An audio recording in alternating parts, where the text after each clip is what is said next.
Hey everyone, and welcome to another Energon Universe discussion video. The subject of this video is Transformers number 2 that dropped last Wednesday, November 8th, 2023 from Skybound. I think I'm going to continue doing what I did for Transformers number 1, which is breaking the video into two sections. The first part where spoilers and specifics are kept to a minimum, and the second part where I really dig into the particulars of the issue. But just a reminder, both sections together make up the most complete picture of my take on issue 2. Cool? Cool. There's definitely some interesting stuff to talk about here, so without further ado, let's get started.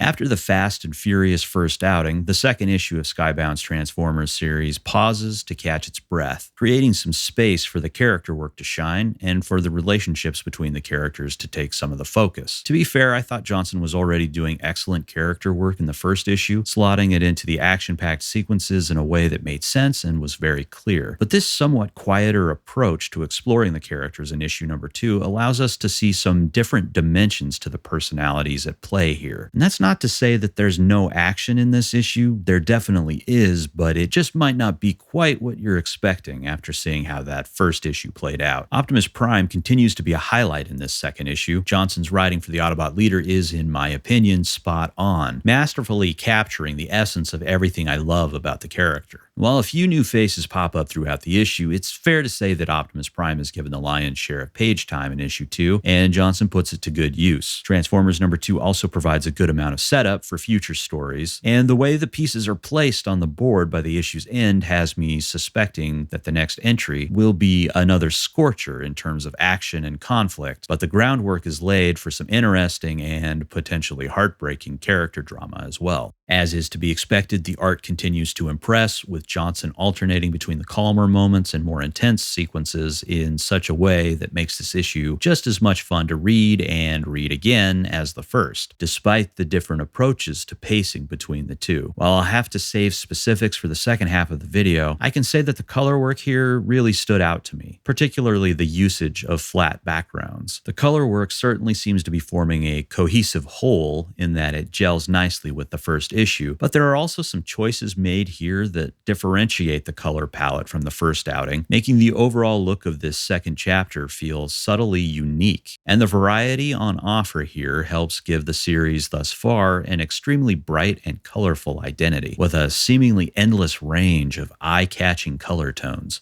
Spicer could have just used the same color palette as in the first issue with some minor changes, and I think there's something to be said for that sort of visual uniformity, but there's also something energetic and exciting about the approach here. The big spoiler-free takeaway is that Transformers number 2 is a wonderful second issue, and despite not being quite as bombastic as the first, it's one that I can easily recommend if you like G1 era Transformers. There are a few things in here that I'm sure some won't like. One moment in particular I know will rub some readers the wrong way, and I know this because I've seen evidence online that it already has, but that moment deserves more of a nuanced conversation about the storytelling in this series that's beyond the scope of this part of the video. Speaking of, I think this is a good time to wind down this section and move on to the in-depth spoiler-filled coverage.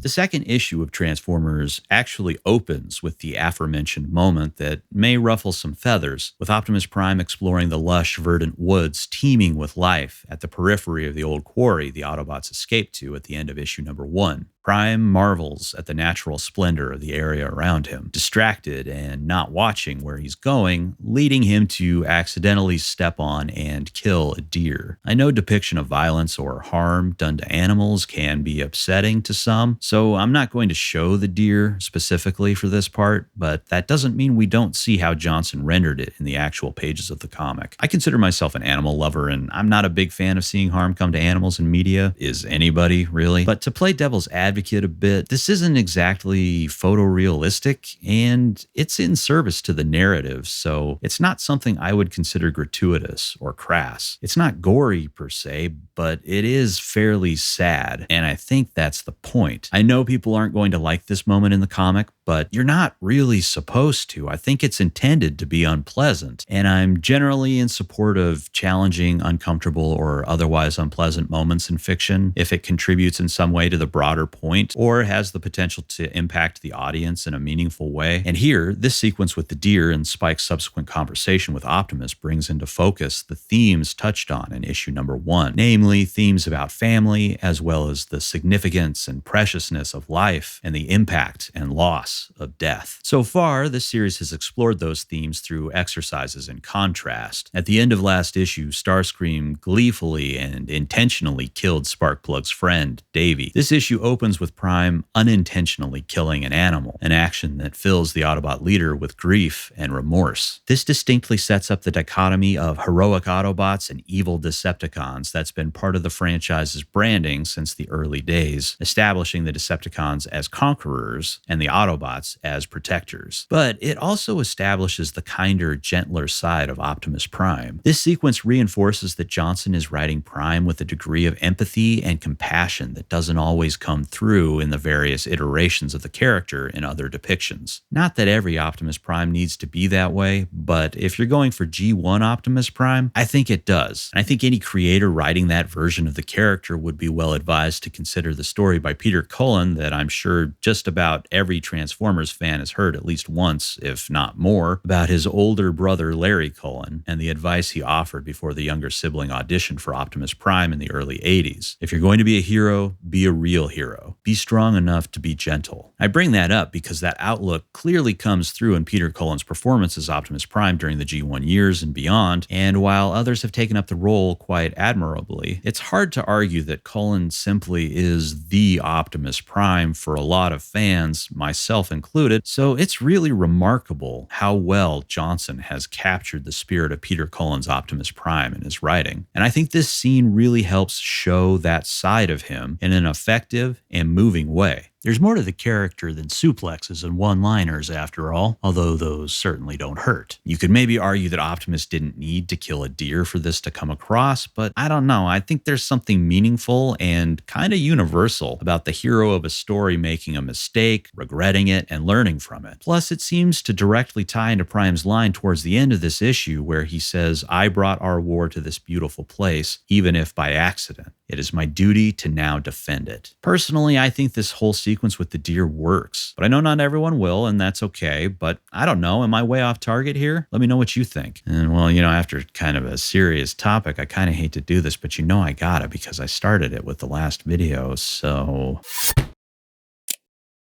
But moving on, the accident with the deer starts up a conversation between Spike and Optimus about names, family, and home, which not only tells us that Spike and Carly live in what I'm assuming is a fictional town named Farmingham, but also gives us a taste of Optimus Prime's perspective on Cybertron and the early days of the war, where Cybertron used to be a peaceful, prosperous place. During a long stretch of time that Optimus mostly heard about in stories, experiencing little of the old Cybertron before the Decepticons, an extremist faction plunged the planet into chaos and conflict. Ooh, see ya, Beachcomber, and you too, fella, whoever you are. I don't think these count for the current body count tallies because it's a flashback. Plus, we don't know if they're actually dead. I don't know if this is an inconsistency or confusing phrasing, or if there's more to this, but Optimus says the two factions were at war for 2 centuries, whereas Starscream indicated in the last issue that it was just 1 century. Regardless of the specifics, the Decepticons were slaughtering the Autobots so badly that Optimus Prime and his warriors had no choice but to leave in the Ark in search of a new way to defeat the Decepticons. But during the Exodus, just like in the first episode of the G1 cartoon, the Decepticons intercepted the Autobots, engaged them in combat, causing the Ark to crash on Earth. We see Megatron here in a flashback scene gouging out one of Prime's optics, answering a question that maybe didn't need to be answered about the damage to Optimus that was apparent at the start of issue number 1, but also further teasing the mystery of the Decepticon leader's fate. And this leads to the pages we saw when Skybound released the preview for this issue, with Cliffjumper being the third Autobot to be reactivated. Introductions are awkwardly made, and we return to the quarry, where Prime's trailer is being used as a repair bay to reassemble Wheeljack using leftover metals from the quarry. And sorry to say, it's bad news for Wheeljack fans. He does not come back online in this issue, but maybe next month, although it's certainly looking grim as Ratchet tells Optimus that there's no more Energon after bringing Cliffjumper back. Seems like you might have wanted to start with Wheeljack because he might have been able to help, but what do I know? Carly discovers what that missing something was from the mural on her van mentioned at the start of issue number 1 and begins airbrushing in Optimus Prime, something that will be important later, while the Autobots consider their options. Prime wants to use the Matrix to revive the Autobots, but Ratchet deters him because using the Matrix would endanger Optimus, as his life force is intertwined with the mystical artifact. Cliffjumper suggests that if the Autobots are struggling with Energon, hopefully that means the Decepticons are as well. And they are, but they intend on doing something about it. The police have arrived at the power plant that Starscream attacked at the conclusion of the first issue, and they seem to have driven there in the police variant of the Nissan or Datsun Fairlady 280Z, probably the closest we're going to get to seeing Prowl or Bluestreak, for now anyway, although it could explain why Prowl winds up with that alt mode if we do eventually see him. As a skeptical officer is taking statements from Sparky and another co-worker, Geordi, Skywarp slams down, followed by Soundwave and Starscream. Soundwave is lugging around a converter that he removed from the Ark to transmogrify the power generated at the plant into Energon. The officer tries, to no avail, to stop the Decepticons with a handgun, ultimately proving to be nothing more than a nuisance before Starscream stomps him dead. Youch.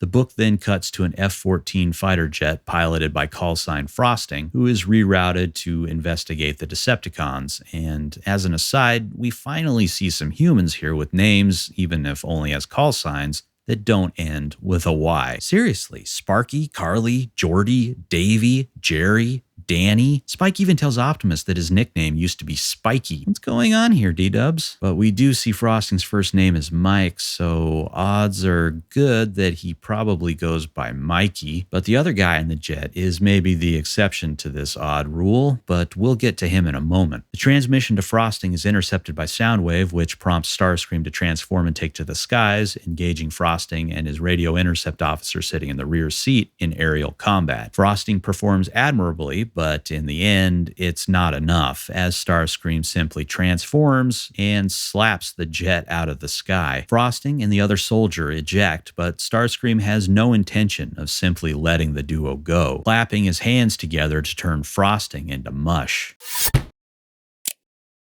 Then the Decepticon turns his attention to the other soldier, who activates a jetpack and shoots Starscream in the face with a flare gun. Aggravated and disoriented, Starscream decides to let the resourceful soldier go, musing ominously that the humans will all be dead eventually. And we see the code name Duke stitched onto the man's jacket, giving us the first in-continuity appearance of Conrad S. Hauser, aka Duke, from the G.I. Joe universe, and helping to provide some possible context for the preview for Duke number 1 that was released a little ways back for why the soldier was struggling a bit. The F-14 that Starscream slapped out of the air barrels towards the power plant towards Skywarp and Soundwave, which actually ends up giving Sparky an opportunity to escape in one of the remaining police cruisers. The explosion alerts the Autobots to the Decepticons' attack on the plant, and Spike and Optimus depart to help, despite the protests of Ratchet and Carly. Carly thinks Spike is headed in the wrong direction and that they should go home to find their parents, and she's not 100% wrong, as we'll see. However, since Spike is determined to see his decision through, Carly does likewise, driving her van out of the quarry. But during her drive back home, she attracts the attention of Laserbeak thanks to the fresh image of Optimus Prime painted on the side of her vehicle. She arrives at her home to find that Sparky's already there, all loaded up for a fight, and it's here on the final page of the issue that Daniel Warren Johnson drops a hell of a twist by having Sparky break the news to Carly that the Decepticons killed her dad,